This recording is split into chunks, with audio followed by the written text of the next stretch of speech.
तर चौथ्या टप्प्यासाठीचं आज मतदान पार पडत आहे आणि मतदानाची टक्केवारी वाढावी यासाठी म्हणून निवडणूक विभागाकडून विविध प्रयत्न केले जातात आणि त्यातच महिलांना खास मतदान करता यावे यासाठी महिलांद्वारेच संचलित केलं जाणारं सखी मतदान केंद्र तयार केलं गेलं। जालन्याच्या भोकरदन मधल्या सखी मतदान केंद्राची ही दृश्य सध्या आपण बघतोय।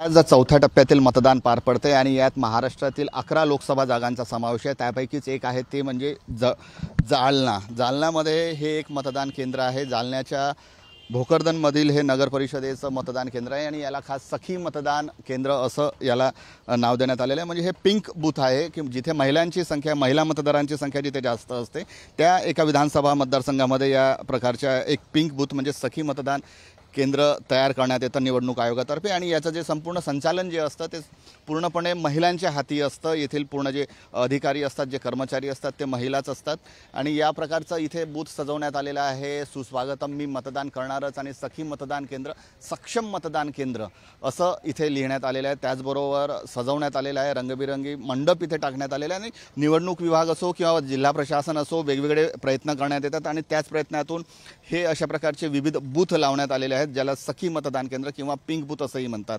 आणि इथे मतदान करण्यासाठी जे मतदार आलेले आहेत त्यांनी देखील आवाहन केलेलं आहे की हे केवळ राष्ट्रीय कर्तव्य नाही तर आपला अधिकारही आहे आणि तो इथे पूर्णपणे बजवावा आणि मतदारांनी अधिकाधिक मतदान करावं।